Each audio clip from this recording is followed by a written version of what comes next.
today is opening day for the 2024 Summer Paralympic Games in Paris. It's an international sports competition for athletes with disabilities, usually around the same year as the Olympic Games and in the same host city. Yes, as we get ready to watch the games, we're learning about adaptive sports programs that you can find here locally for both adults and kids. And here to explain what those programs look like is District Executive Director of the YMCA of Greater Houston, Cody Meredith. Thanks so much for coming in. Thank you for having me. Good morning. Yeah. So first of all, tell us what are adaptive sports programs? So we believe that sports should be for everyone, a safe and fun environment. And so adaptive sports is something where we remove barriers to let anyone with intellectual or a physical disability participate. So unfortunately, there's not all those opportunities out there, and so what we do is just try to adapt throughout.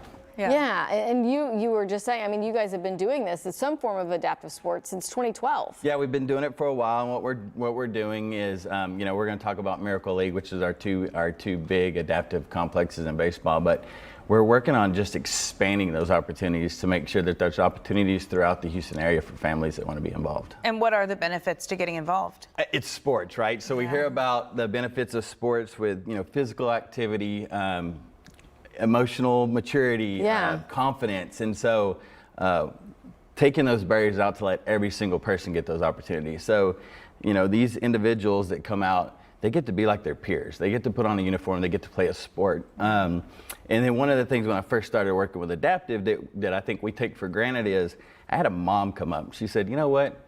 Thank you for letting me be a sports parent. And I never thought about that. And I was like, both of my kids have played sports since they were little.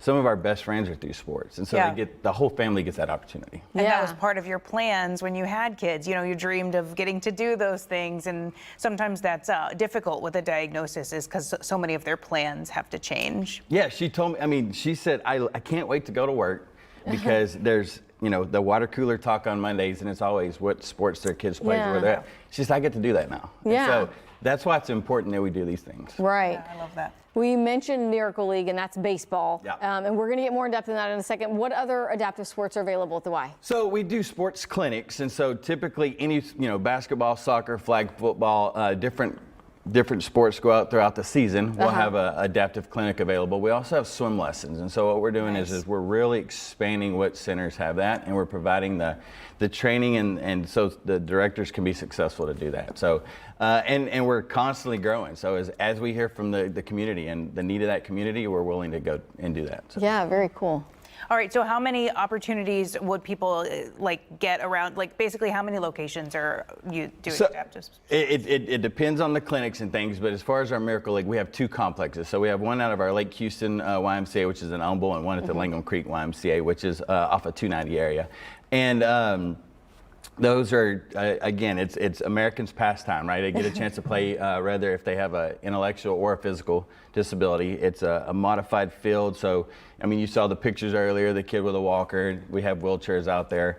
And we have a fall and a spring sport. So right now registration is open for fall sports, and we start soon. So. And different locations are doing different sports? The other locations a lot of times do traditional sports clinics. So flag football, soccer, basketball, swim lessons, like I mentioned. But the two areas where we have baseball right now are those two locations. Okay, and it's not too late to get on one of those teams? Absolutely not. No, and in fact, we'll take teams even up until the season starts, because what we want to remove barriers and let people participate. Yeah, people might be hearing about it right now for the very first time. Yeah, if someone's got a son or daughter with a disability that want to participate, or if they know somebody like that. We always hear from the Ys like, oh wow, we didn't know y'all do that. Yes. Word of mouth is what helps get that done. Right. And so if people are watching this now and maybe their local Y isn't part of that, doesn't offer that there, by calling the local Y, will they know how to get them in touch for the Absolutely. Programs? So you should be able to call any YMCA in the Houston area, and they get you registered or help you out and point you in the right direction. If not, they can give them my contact information, and we'll make something work. And how much does it cost? It's free. So our Miracle League there's not a cost because we have generous donors out there that,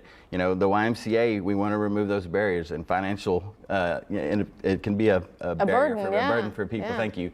And so we have generous donors that go out there Really? and cover the cost for, I really was not expecting you to say this is free. So how could somebody in the community then donate or help get involved? So they can go to our website and anything that they donate, they can mark for that program. So if they wanted to go to adaptive programs specifically, we're going to make sure that money goes out to help, for Nice. equipment to cover the cost for people to be registered and get involved. Man, I think that is well worth it. Yeah, and being able to expand those programs is really cool. Who knows? Maybe one day somebody who starts in sports at the YMCA will be in the Paralympics. We'll watch, in years to come. Yeah. I mean, between Texas Children's and Shriners, we do have a lot of Paralympic athletes in Paris right now. So you might have a future one on one of your teams. You never know. All right, Cody, Meredith, thank you so much for coming in. We appreciate your time this morning. I appreciate it. Thanks. Thanks.